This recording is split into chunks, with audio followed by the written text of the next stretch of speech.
How do you? But Tim, you've got all sorts of stories like that. Where I want to get into the Ohtani stuff with you, and I want to get into some of the elements here of how much was Ohtani relying on his translator as like an all-purpose person that he trusted with everything, including his bank accounts. But I want to talk to you about the difficulties players have in transitioning over here, because the excuse on Ohtani can't be as simple as he wasn't familiar with gambling rules and he doesn't know the difference between a DraftKings and a guy named Manny who's running a syndicate. Like the controversy is a weird one, and I don't think I totally understand what he might be guilty of here. Right. And I'm with you too, Dan. I think we need to ask like a million more questions about this. And it really hurt yesterday that no one was allowed to ask a question. I will say, however, he was way more forthcoming than I thought he was going to be. He was angrier, more emotional, more passionate than I thought. I thought he was going to read a canned press release saying, hey, I can't talk about this. We'll talk about it at the proper time. There's an investigation going on. Instead, there were times I felt like he looked up from his script and actually spoke to us. And I think he deserves certainly a little bit of credit for doing that. Now, however, we still have a zillion questions like, how could he not know that $4.5 million was taken from him? How could he not know that his interpreter was doing something like this? Maybe rich people do this all the time. These are the questions I still need to know. But I will tell you, for the most part, and maybe this is my nature, I believed most of what he said yesterday, and others have told me I am completely wrong about that. But I don't know how he could not know what was going on, and those are the questions that need to be answered. Here's the problem with you, Kurkjian, and your eternal niceness. Everyone can get away with everything because the whole steroid thing happened right under your nose. You're a journalist, and the whole thing happened right under your nose. So you're like, I believe Ohtani. The truth is, I do too, but they can get away with anything on your watch, Kurkjian, because you love the sport too much. Look at him. Look how disappointed he is with it. He's. Are you mad at me? Did I just actually enrage Tim Kurkjian? No, it happened under your nose too. Tell his ass. It happened under everyone's nose. No. The best investigative reporters in the game didn't know this was going on. Look, I'm not going to make any excuses for me. I missed the story badly, as we all did. But you can't just be covering the game, asking a baseball question, and then say, oh, are you doing steroids? It just doesn't work that way. When they brought Mark Fainaru-Wada in, and he went undercover for 2 years. That's how you get the story. That's how you figure this out. No excuses. I missed it. I missed a lot of things. That's the way it works. I've got a two-pronged question, though, because you know more about history and perspective in this realm than a great many of the people who cover anything, never mind just baseball. The weirdness of what happened with an interview that then looked like a cover-up that then becomes massive theft and makes all of this so much worse because you've got a disavowed interview. Can you please take me through where this ranks for you in terms of weird scandal, at least in part because of that weird interview situation?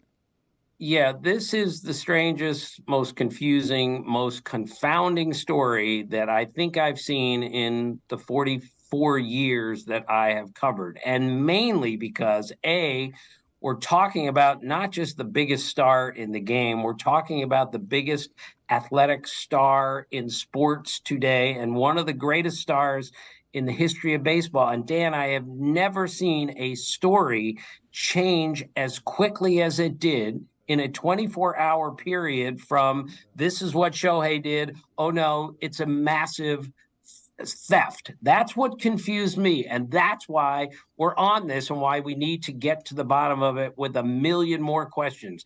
But I know I have slapped my forehead 100 times since this story came out. What happened here? Who can explain this? And we still don't have an explanation, but I still think we got at least a little bit of clarity yesterday that we didn't have the day before.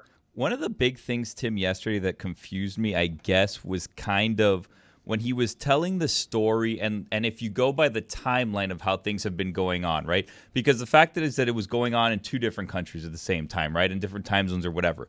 But I think at one point he said yesterday, I didn't really think anything was amiss until after Ipe was talking to the entire clubhouse. He was saying it in English, and I realized something's off here. The thing that I thought was a little strange about that is by the timeline, unless I'm wrong, at that point, Ipe had already conducted the interview. It had been disavowed. And, I just don't understand how no one else in Shohei's camp said anything to him. Hey, something's going on here. It took until after that conversation in the clubhouse and then a one-on-one conversation the two of them allegedly had in a hotel where he said, okay, something's actually on. How was no one else in his team kind of telling him, hey, something's happening here. You should be paying attention to this. Yes, I'm with you, Billy. Someone should have prepped him before the interpreter addressed the team and said, here's what he's planning on saying in English. We will translate for you if you don't understand, but Shohei understands more English than most people think. That goes for Ichiro and a lot of other guys who've come over. They just choose not to speak because it can get them in more trouble than good. But I'm with you on that.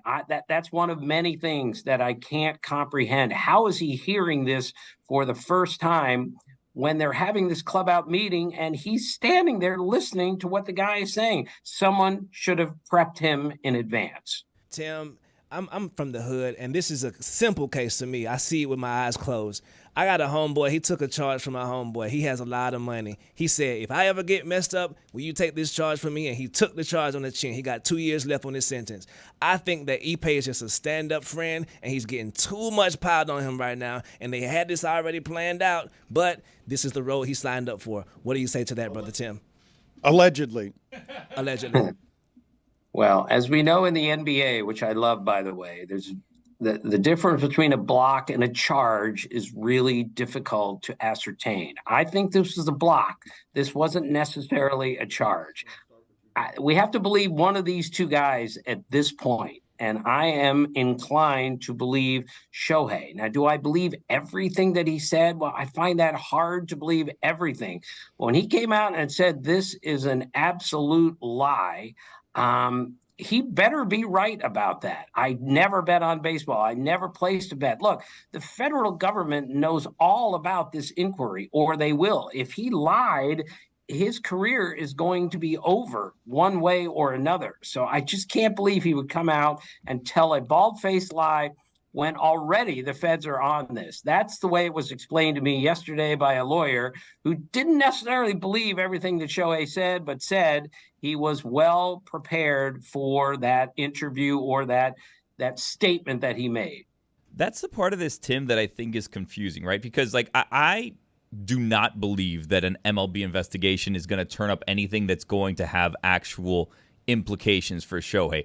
Just because I think that this is a different time than Pete Rose, for example, right? Where baseball is now a business. And if your biggest star is putting your business in a position, are you going to side with business or integrity, right? So they can say, oh, we looked, nothing turned up. But when you start lying in a federal investigation, you need to see it through. He has to now say this man stole $4.5 million from me, and he has to send his friend to jail or he's going to be in trouble. It felt like what happened was, and this is just a theory, hey, you're in trouble here, I got you. Oh, wait, no, that might be illegal what you're doing. We're flipping it on you, but now he has to kind of ride this entire thing out, correct? Allegedly. $4 million is nothing for me. Tim, you can speak to this part of it as well, because you have the history of knowing what these translators do, while Ohtani's life is the strangest in all of baseball.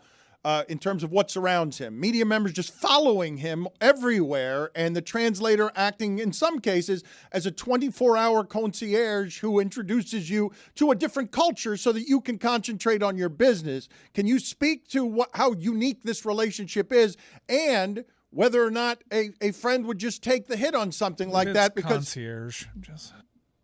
He was talking about traffic cones. Put an accente over the O. Concierge. No, it's concierge. Le Batard. All right, Dan, I'll attempt to answer this. Daniel Kim used to be a translator for the Mets.